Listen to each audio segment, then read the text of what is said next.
UFC 313 is this week. I'm going to give you a full card prediction and breakdown of all 12 fights on this card, starting with Chris Gutierrez versus John Castañeda. I believe John Castañeda was supposed to fight last week. The fight got taken off against Andrade.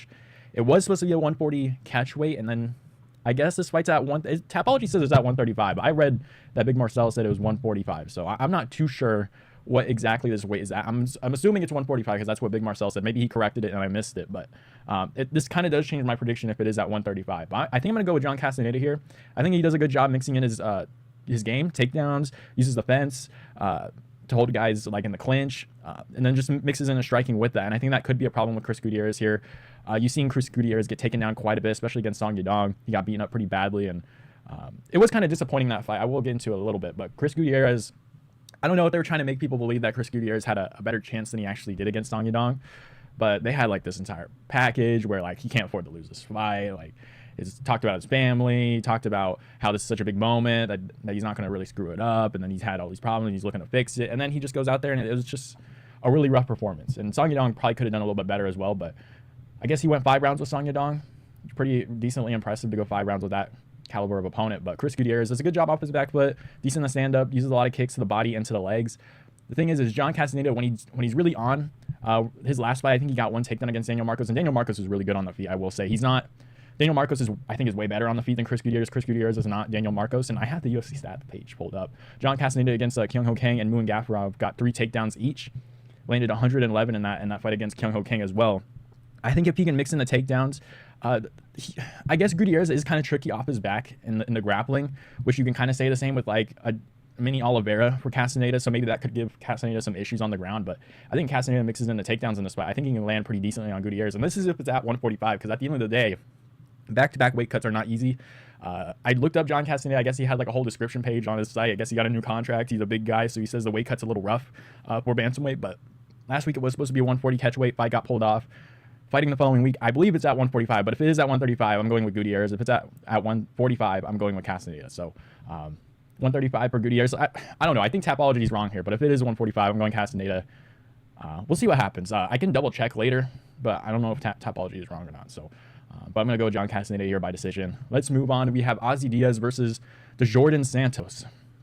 Unfortunately, I cannot find any of the UFC China footage. I go on Fight Pass, can't find it. Go on ESPN Plus, cannot find it. So I don't know what went on with that event. I don't know if it's because it's in China, like there's like no replay for it, and it was at like a weird time or whatever. I don't understand it.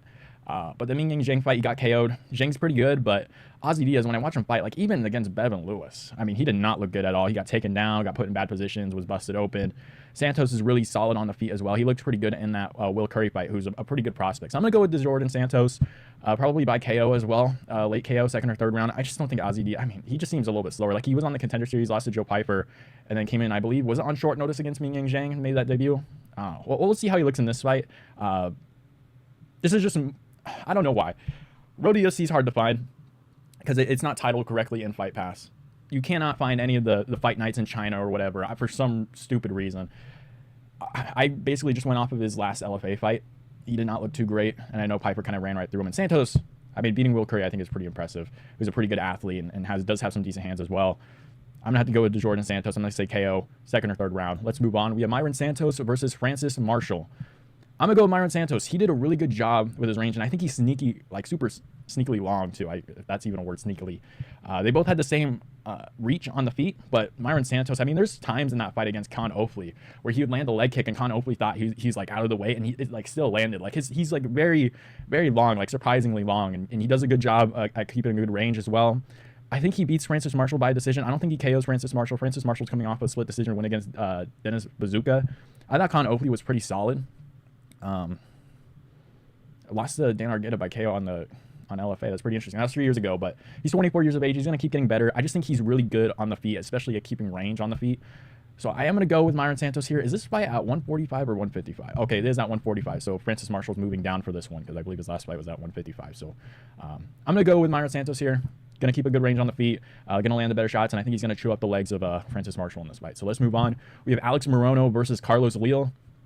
I think Alex Morono has a decent chance at an upset here. Plus 430 seems a little crazy, but Leal actually looked really good against Renat Fakhretdinov, is how you say that name? Not Fakhretdinov. Fakhretdinov is how you say it. He looked really good. Defended all the takedowns pretty well. Looked pretty good on the feet. There were certain moments where I believe Carlos Leal was like overextending a little bit, where Alex Morono could take advantage of that on the feet, but I don't think Morono's going to be taking him down like Vakredinov was and making it an issue on the ground to where you had to worry about it. But Leal, pretty stocky dude, super athletic, seems pretty strong as well, 30 years of age, kind of entering his prime of his career.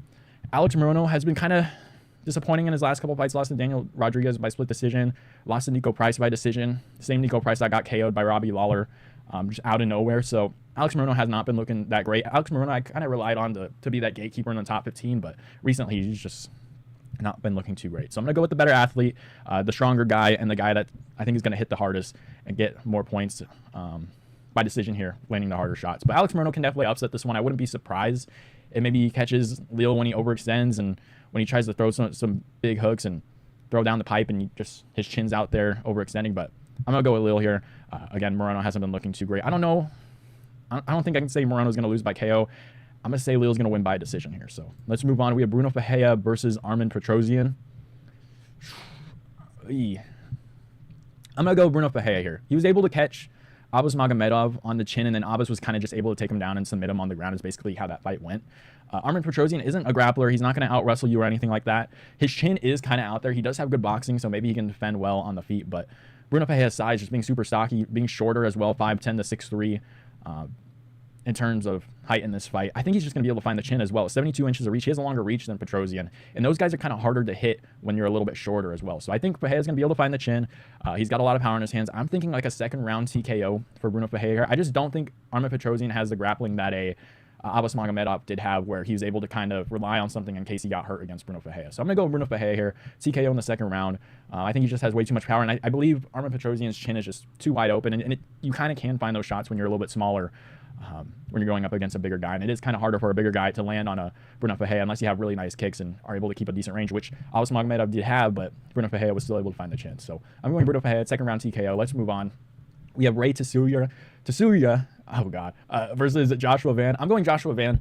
Really good boxing. He does start out a little slow. Rei Tsuruya does have some good grappling, but I don't think he's going to be able to take down Joshua Van. Like we saw Carlos Hernandez take down Rei Tsuruya, where Rei Tsuruya almost actually twisted Carlos Hernandez in that fight, but he was getting taken down and controlled on the ground at certain points. Didn't look too great on the feet, but Joshua Van, I guess he did lose to Charles Johnson, where he kind of just got taken down, I think a couple times in that fight, but has looked good pretty much since then. Went to a decision with Edgar Chairez, went to a decision with Cody Djorden. I think he goes to a decision with Rei Tsuruya in this fight. He does start out slow. First round, he does kind of try to read his opponent a little bit, but as the fight goes on, his boxing looks really, really good. So I think he's going to beat Rei Tsuruya in this fight, win by decision. I'm going to say 29-28 victory here. I think he just outboxes Rei Tsuruya, and I don't think he gets taken down or caught in anything on the ground either. So let's move on. We have Curtis Blaydes versus Rizvan Kuniev. I'm going to go with Curtis Blaydes here. Rizvan Kuniev, I believe, was fighting Renan Ferreira in PFL, got caught with roids, and then went into the UFC, won the Contender Series, caught his opponent with a body shot and won that way. The thing with Curtis Blaydes is he struggles a lot with power punchers, but everyone else it seems like he does a really good job with. Like Curtis Blaydes has a really good base at wrestling. He doesn't really find too many finishes on the ground, but he did a good job defending against Jailton Almeida, kind of just elbowed him out. It's pretty much what that fight went to. But any guy with power, Tom Aspinall, Sergey Pavlovich, kind of is like just too big of a threat for Curtis Blaydes on the feet, and I don't think, because Curtis Blaydes can't really, I don't know, I can't really see him getting finishes on the ground, so it's not really that big of a factor with a guy like Tom Aspinall or Sergey Pavlovich or Derek Lewis or Francis Ngannou. It's not an issue for them. Curtis Blaydes, however, when he's fighting a wrestler and Rizvan Kuniev, who does have a little bit of power, but it's not super threatening. Like if this was against Cyril Gane, I'd be a little bit nervous for Curtis Blaydes in this fight, even though Cyril Gane's takedown defense is still horrible.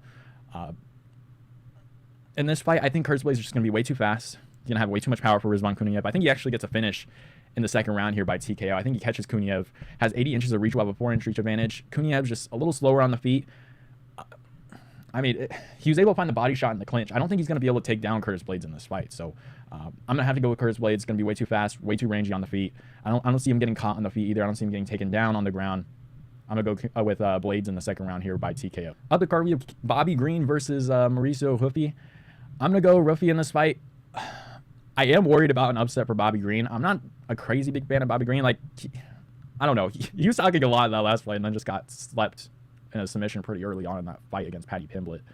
But I don't know. I can see an upset happening here. Bobby Green is very tricky on the feet. Mauricio Ruffy made that fight way too close against James Law on top in that last fight. And it really does kind of make me nervous for this one, because I feel like Bobby Green can easily make this a dog fight, easily be faster on the feet in this one, easily just land more shots than Ruffy, where Ruffy was just kind of like clip farming in the last fight, trying to look for that highlight reel finish on a law on top, which was an easier opponent than I think Bobby Green is. I'm going to go with Mauricio Ruffy. He has a lot of tools on the feet. He's got spinning elbows. He's got crazy ass kicks. He's got a lot of power in his hands. Fights with fighting nerds who are doing a really good job right now. And Bobby Green's getting a little bit older. He's been getting slept a lot. Got brutally KO'd against Jalin Turner. Whooped up Jim Miller, I will say, and then got slept by Paddy Pimblett as well. So Bobby Green, I think, can easily upset this one. I probably will end up putting a little bit of money on Bobby Green, because last I checked, he's like plus 350 underdog. I think that's kind of insane, just for how Ruffy looked like in his last fight. But I think Ruffy can find the win here. I think he can land the better shots on the feet, land more powerful shots on the feet. However, I am a little bit nervous for this fight, I will say. So hopefully he doesn't go out there trying to be some crazy highlight reel guy. Just stick to your base, and then when you hurt the guy, get that highlight reel and find the finish that way. But I think he's just having too much fun out there against James Law on top or something. So he is fighting 3 months after that fight, which I do like. He is being active. He's fighting an older opponent in Bobby Green. We'll have a 4-inch reach advantage as well. I think he's just going to land the more powerful shots on Bobby Green. I don't think he KOs him. I think this one goes to a decision, with Green maybe winning in a round pretty early on. So I'm going to go 29-28 for Ruffy in this one. Let's move on. We have Amanda Lemos versus Iasmin Lucindo. Oh, boy. I'm going Iasmin Lucindo. She does have decent takedowns. Amanda Lemos is getting older, almost 38 years of age, compared to a 23-year-old Iasmin Lucindo. I can see Lemos winning this fight, I'm going to be honest, but I'm just going to go with the younger fighter here. They're very similar. They're both very powerful on the feet. They throw a lot of hooks. I'm just going to go with Lucindo. She's got takedowns, and she's got a lot of momentum coming into this fight. That's all I can really say about this one. So this could turn into a dogfight. It could be pretty entertaining. We'll see how this one goes, because they both got a lot of power, and I can see them kind of dogging it out against each other. But I'm going to have to go with Iasmin Lucindo. I think the takedowns might be a difference maker in this one. Amanda Lemos just lost to Brunno Aroba by armbar, and then Weili Zhang by decision. I'm going to go with Lucindo on this one. Let's move on. We have Jalin Turner versus Ignacio Bahamondes. I'm going to have to go with Ignacio Bahamondes. The thing with Jalin Turner, he's very fast on the feet, and he's normally a lot bigger than his opponents, and I think that's the X factor against his opponents, is because he's so big, so long, and he's very fast on the feet. Of course, that leads to power as well. Like, he's just able to catch these guys pretty clean on the chin and put them out. He did the same thing to Renato Moicano and then just acted like an idiot. Started celebrating before the fight even finished, and Moicano was able to come back, take him down, and beat him up on the ground, which was really dumb for Jalin Turner, and it was 10 months ago. He's still 29, so he's still pretty young. He can maybe get a little bit better. But Ignacio Bahamondes is the same size as Jalin Turner, 6'3", same reach as well.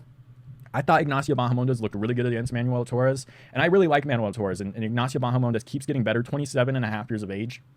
He did a really good job hiding his right hand, and those combinations was just catching Manuel Torres every single time, straight on the chin, very clean as well. The speed might be an issue for Ignacio Bahamondes against Jalin Turner, but I'm going to have to take him here. I mean, Jalin Turner just seems to be disappointing a lot of people recently. Mateusz Gamrot split decision, Dan Hooker split decision. Very fun fights, or at least not the Mateusz Gamrot one, but the Dan Hooker one was a fun fight. Put Green out very badly, and probably should have beat Renato Moicano, but acted like an idiot. This is a closer fight. This is a big step up for Ignacio Bahamondes, but I think the size being equal here, Ignacio Bahamondes keeps getting better, looks better on the feet as well. Trains with Bilal Muhammad, so maybe he might take down Jalin Turner at a couple points in this fight, mixes it in, gets him thinking about something, but I don't see either one of these guys KOing each other. I think this one goes to a decision. Maybe Jalin Turner can find the chin later on in the fight, but I like Ignacio Bahamondes here. I don't think he chins Jalin Turner, though. I think Turner is decently tough enough. I don't think Ignacio Bahamondes is going to pin him down to the ground and win by TKO like Moicano was, because that was just a crazy fight in general. So I'm going to go with Bahamondes here by decision. Let's move on. We have Justin Gaethje versus Rafael Fiziev. It's been, a year and a half since Fiziev fought after that injury. I don't know how well conditioned he is for this fight, because this is relatively short notice. Justin Gaethje is coming off of that brutal KO against Max Holloway, where I don't know if this is like a hot take or anything. I picked Justin Gaethje to beat Max Holloway, and I said he would drop him, and he did drop him. But Max Holloway, I poked him a couple times, and if we're being honest here, if a point gets taken away, it's probably tied going into that 5th round, where Justin Gaethje just kind of says screw it, because I believe his nose was broken or something, and he could barely breathe or whatever, and he just kind of went wild and ended up getting caught and put out cold in the last 10 seconds of the fight. But I feel like that fight's a little bit closer, because I don't know, I think going into that 5th round, Justin Gaethje was a little bit out of it, because he was kind of just getting beaten up for the last couple rounds. So I feel like that fight could have turned different if a point was taken away for those two eye pokes, and maybe that fight goes a different way. But in their last fight, Justin Gaethje and Rafael Fiziev, this is the rematch.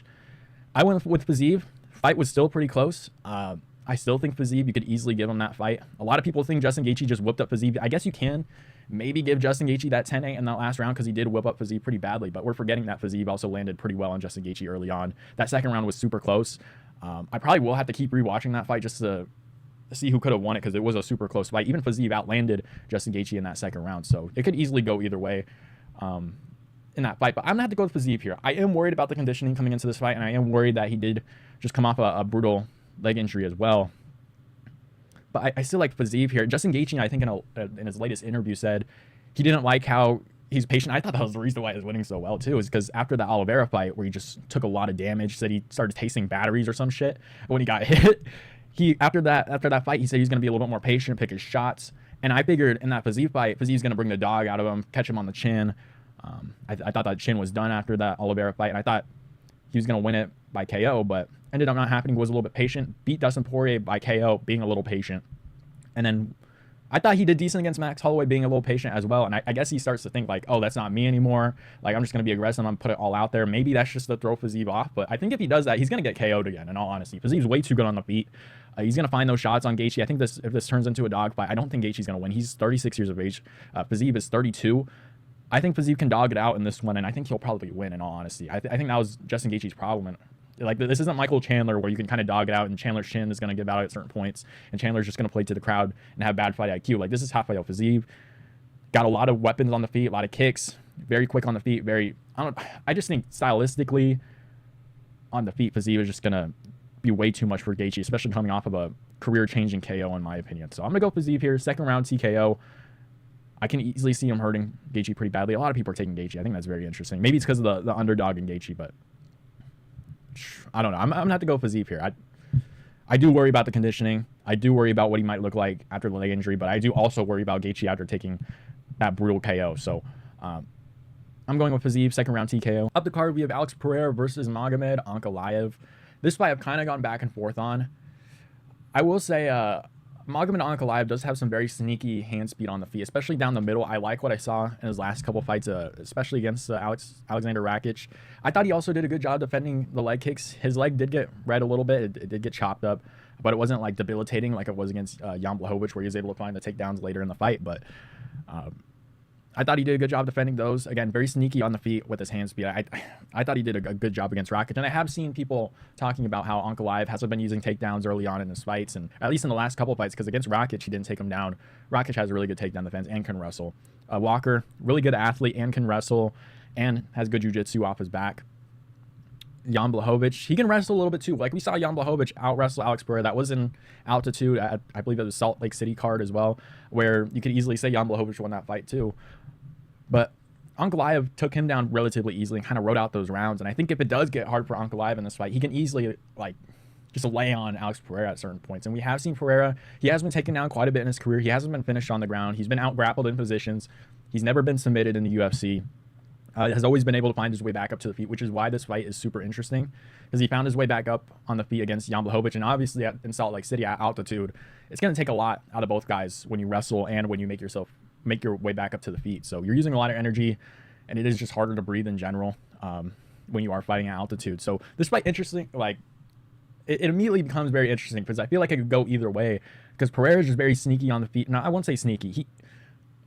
The way he fights on the feet stresses me out every single time I watch him. His hands are low, his chin's out there. He does take some shots every once in a while, especially that Roundtree fight. I didn't like how close that fight was. I guess Alex Pereira did have a rough time making weight for that one, but I thought that fight was way too close. I thought he easily should have, like, outclassed him. But Roundtree kind of just went out there and dogged it out, which I don't think we'll probably see anyone do that with Pereira, because it's just hard to take that much damage against Pereira, especially with the power he has. But Magomed Ankalaev, I will say, when he's in southpaw, he does a lot with his lead hand, like patting down punches and everything. And I can see Pereira just laying like a left hook while he's using that lead hand to pat down punches or defend some of the strikes of Pereira. I can see him getting left hooked and put out cold. But I can also see Alex Pereira just getting immediately taken down by a guy in Ankalaev who is willing to ride out those positions on the ground, make it boring. Like you saw that Jan Blachowicz fight, he was getting messed up on the feet. It did take a couple rounds till he actually went for the takedowns. But I can easily see Ankalaev going out there and just laying on Pereira. If Pereira tries to make his way back up to the feet, kind of dragging him down and just holding like a guard and not letting Pereira move and ride out those positions and get bank rounds. Like I can easily see that Ankalaev doing that. But my worry is that Ankalaev is just gonna wait too long to attempt takedowns in this fight, because he does like to strike a little bit on the feet before he does go for takedowns, and it took him his legs just getting brutalized by Jan Blachowicz before he even attempted takedowns. So Alex Pereira in this fight will have a little bit of a window early on, and I do think if he is gonna win this fight, it will be early on. I think I'm gonna have to go with Ankalaev in this fight. I'm gonna be honest. Guys like Ankalaev, who I guess Ankalaev is just a lot better than most of the Dagestani Russian guys on the feet, I will say. But Ankalaev is one of those guys who is super disciplined, can easily, like, he doesn't care about the fanfare. It is during Ramadan, I will say, so that could be a factor in this fight too. We have seen, I think Bilal Muhammad KO'd Sean Brady on the feet. I think it was like a standing TKO, one during Ramadan as well. So we don't know the actual factors of Ramadan coming in this fight. I can't imagine it's easy training for a fight during Ramadan, but I feel like Ankalaev is one of those guys where he could easily just take down Pereira and ride out that position for all 5 rounds of this fight. And I don't know if I'm willing. I get so worried watching Pereira, and I think I have picked against him too many times is what I'm worried about here. Because I believe I picked, who did I pick against Pereira? I picked Yuri Prochazka in the rematch, and he just got beat up pretty badly. I actually thought Yuri was going to win that fight, but he didn't. I think it was actually only that Yuri fight that I thought Yuri was going to get the upset there, but he didn't. This fight, I do think Ankalaev can get it done, though. I think he's got sneaky speed on the feet. I think Poaton's just going to have to read him for a little bit on the feet. Like, a lot of people are saying first round KO. If anything, it's probably going to be late first round or early second round if he's going to find that window. But I think even if he gets hurt, like, you'll see Pereira kind of rush in. He doesn't really rush in where he just goes crazy on the feet, but he does scoot forward, gets a little antsy. I can just see Ankalaev getting that takedown and just causing problems for Pereira. Like, if Jan Blachowicz is able to do that, and you saw how easily Ankalaev was able to get takedowns on Jan Blachowicz, I'm just going to have to go with Ankalaev here. I don't think he KOs Pereira. We haven't really seen people take down Pereira and hold him down there since Jan Blachowicz did a while ago, and you could argue that Jan Blachowicz got that win too. It was a 3-round fight and it was at altitude, but I don't know, man. This is a really tough fight to predict for me. A lot of people are saying Pereira. I think Pereira can find that shot on the feet. Like, there are some openings for Ankalaev, especially against Rakic, where you would see an Alex Pereira catch him on the chin and put him out cold. But Rakic is a much different fighter than Pereira. He's good on the feet, but he can also wrestle too, which would have been a problem for Ankalaev, and it would have been a lot tougher and probably would have gassed him out a little bit. So he felt comfortable enough on the feet with Rakic. But again, there was a lot of openings there, especially with the left side of his head in southpaw, where I guess it wasn't the left side, it was his right side, where a left hook would be able to land for Alex Pereira. And Ankalaev was overextending in certain positions where a Pereira would just step back and counter pretty easily on Ankalaev. But I'm just going to trust the discipline of Ankalaev in this fight to go for takedowns. He has said that he wouldn't shoot a takedown in this fight, which I think is absolutely insane, especially against Poatan. I think he hangs in there in the first couple rounds. He may get caught at certain points, and I think he can shoot for a takedown and just hold Pereira down here. I don't think I've seen enough from Pereira grappling-wise to say that I feel comfortable with him defending some of the takedowns and getting back up on the feet like Ankalaev can enforce on Pereira. Like, I believe he has defended takedowns against Yuri, but still, I don't think he's looked too great in that department. So he is getting better at defending him, but he's also 37. He's getting older. I don't know. I'm going to have to go with Ankalaev here. I think he's going to ride it out on the ground, especially in 2, 3, 4, and 5. I think he's willing to do that. I don't think he cares if the crowd boos or anything. Maybe Poatan can find the chin. Maybe he can chew up those legs. Because I still think Poatan does have the best leg kicks in the UFC. Was able to do it on Adesanya, who I thought had the best leg kicks for sure. But he's been chewing up everybody's legs. Maybe he can do the same against Ankalaev. Again, Ankalaev is doing better with the defense on the leg kicks, but it's a different fighter here. Like, it's Pereira. He hides the calf kick so well to where those legs just get chewed up instantly, especially with the power he has. But I'm going to go with Ankalaev here. Even if he gets caught, I think he can take down Pereira and kind of change the momentum of the fight, make it a little bit boring. And I don't want to talk about aura because Ankalaev doesn't really have any of it. But Alex Pereira has been consistently wrong with Ankalaev in every single fight that he's done. I believe he said that normally he's able to predict, like, oh, Sean Strickland's going to be Izzy. Like, I've trained with him. I've seen his style. Like, he's gonna be Izzy. I don't have any doubts about that. And he goes out there and does it. But you see thing with Ankalaev, like, he hasn't been able to figure out Ankalaev in his fights. Like, in his fight against Rakic, he said Rakic was gonna whip up on Ankalaev. That fight didn't happen. He's been teasing Ankalaev.